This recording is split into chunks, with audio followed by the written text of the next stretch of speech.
દોસ્તો કેમ છો? મજામાં ને?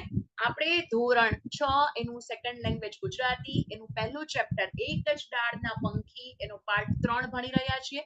પહેલા ભાગની અંદર આપણે કવિતા સરસ મજાની ગાય સમજી અને બીજા પાર્ટની અંદર સવાલ જવાબની ચર્ચા કરી 1 થી 6. હવે અહીંયા 7 થી લઈને આખું સ્વાધ્યાય આપણે ડિસ્કશન કરશું. હજી સુધી જો તમે આ ચેનલને લાઈક શેર અને સબસ્ક્રાઇબ ના કરી હોય તો કરી લેજો, જેથી કરીને આવનારા તમામ વિડીયોઝની માહિતી તમને મળતી રહે. તો શરૂ કરીએ. પહેલો પ્રશ્ન જે છે કે ઉદાહરણ મુજબ વાક્ય બનાવો. પહેલું, ઉમંગ. તો પરિણામ જાણી અને શ્રેયા ઉમંગમાં આવી ગઈ. ઉમંગી. શ્રેયા સ્વભાવે ઉમંગી હતી. તો અહીંયા આ રીતે વાક્ય બનાવવાના છે. તો સમ અને સંપીલું શું આપેલું છે? પ્રશ્ન નંબર 7. તો સમ, જે ઘરમાં સમ હોય ત્યાં સુખ અને શાંતિ જોવા મળે. સંપીલું, તો રવિ બા એનું કુટુંબ ખૂબ જ સંપેલું છે, એમાં ઝઘડો થતો નથી. બીજું, સંગ અને સંગી. તો સંગ, મનુને સારા મિત્રોનો સંગ થવાથી શાળામાં નિયમિત જવા લાગ્યો. અને સંગી, જીવનમાં સંગી નબળા મળે તો એના માઠા ફળ ભોગવવા પડે છે. આપણી જે કંપની છે સંગી એટલે સાથી, એ બહુ મસ્ત હોવા જોઈએ તો જીવન ઈઝી રીતે પસાર થાય.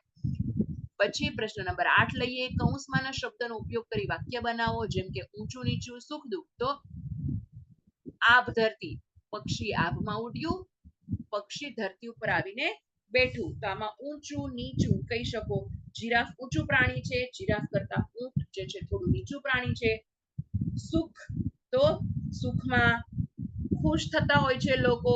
દુઃખ, ઓછું દુઃખ જે છે એ વહેંચવાથી ઓછું થઈ જાય છે. આવું વાક્ય બનાવી શકો. પ્રશ્ન નંબર 9, ઉદાહરણ મુજબ કૌંસમાંના શબ્દોનો ઉપયોગ કરી ખાલી જગ્યા પૂરો. પંખી ઉડ્યું. તો મોર શું આવશે? મોર ટહુક્યો. શું આવશે? તો કે મોર ટહુક્યો.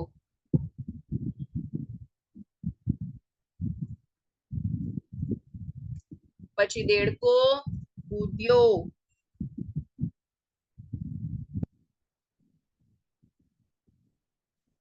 દેડકો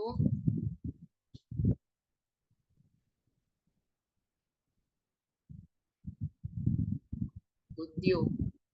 પછી અશરફ હસવો. તો હસ્યો.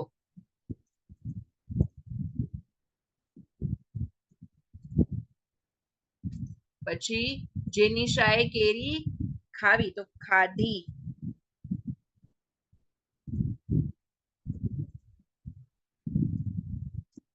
પછી ધવલે પુસ્તક વાંચવું, એનું વાંચ્યું, હે ને?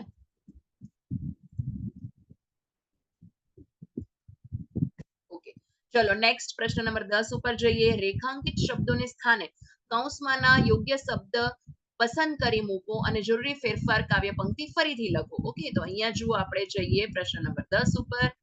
તો સૌથી પહેલું છે વિહરીએ કદી આભમાં ઊંચે. તો અહીંયા શું આવશે? ઉડીએ કદી ગગનમાં ઊંચે. ઓકે, બીજું સુખ ને દુઃખમાં સાથે જ રહીએ. તો સુખ દુઃખ સાથે જ રહીએ.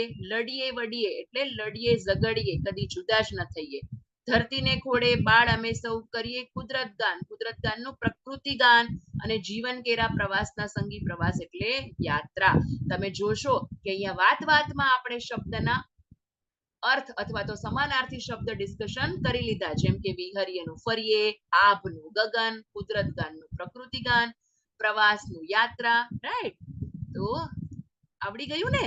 પ્રશ્ન નંબર 11 શું છે? કે નીચેના વાક્યોનો તમારી પ્રથમ ભાષામાં અનુવાદ કરો. તો પ્રથમ ભાષામાં અનુવાદ કરવાનો છે. તો એટલે પ્રથમ ભાષા એટલે ઇંગ્લિશ. તો પક્ષીઓ ઝાડ ઉપર રહે છે. તો શું આવશે? Birds. Okay, give me 1 minute. આ ગુજરાતી છે, એનું ઇંગ્લિશ આપણે કરીએ. તો બર્ડ્સ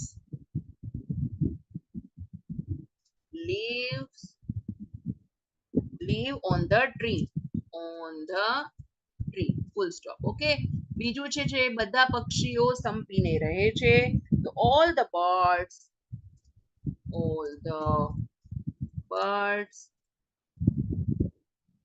live happily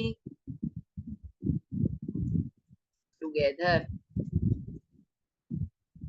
ઓકે, પછી ત્રીજું જોઈએ, બધા પક્ષીઓ એકબીજાને મદદ કરે છે.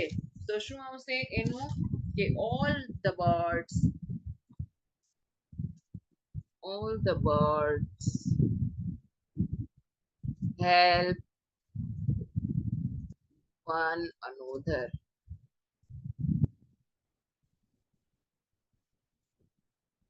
પછી પ્રશ્ન નંબર 4 ઉપર જઈએ, કેટલાક પક્ષીઓ આકાશમાં ખૂબ ઊંચે ઉડી શકે છે. તો શું આવશે એનું some birds can fly, some birds can fly very high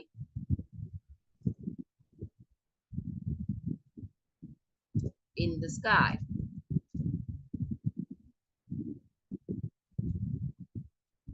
પછી પ્રશ્ન નંબર 5 શું આવશે, કબૂતર જેવા પક્ષીઓ ખૂબ ઊંચે ઉડી શકતા નથી. birds like pigeon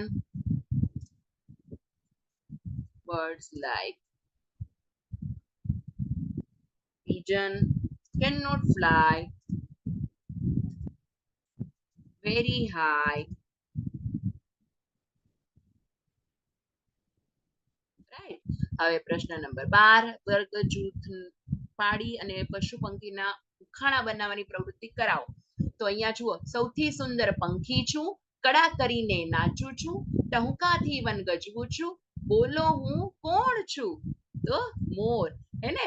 તો આવા અલગ અલગ પ્રકારના ઉખાણા તમે બનાવી શકો અને તમે મારી સાથે કોમેન્ટ બોક્સમાં શેર પણ કરી શકો. મેં જ્યારે ક્લાસમાં ભણાવ્યું હતું ત્યારે બધા બાળકોએ બહુ અલગ અલગ પ્રકારના સરસ મજાના ઉખાણા બનાવ્યા હતા, હે ને?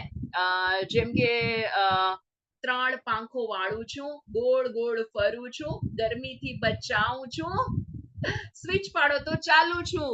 બોલો જવાબ આપો કમેન્ટ બોક્સમાં, હું તમારા જવાબની રાહ જોઈશ મિત્રો, હે ને?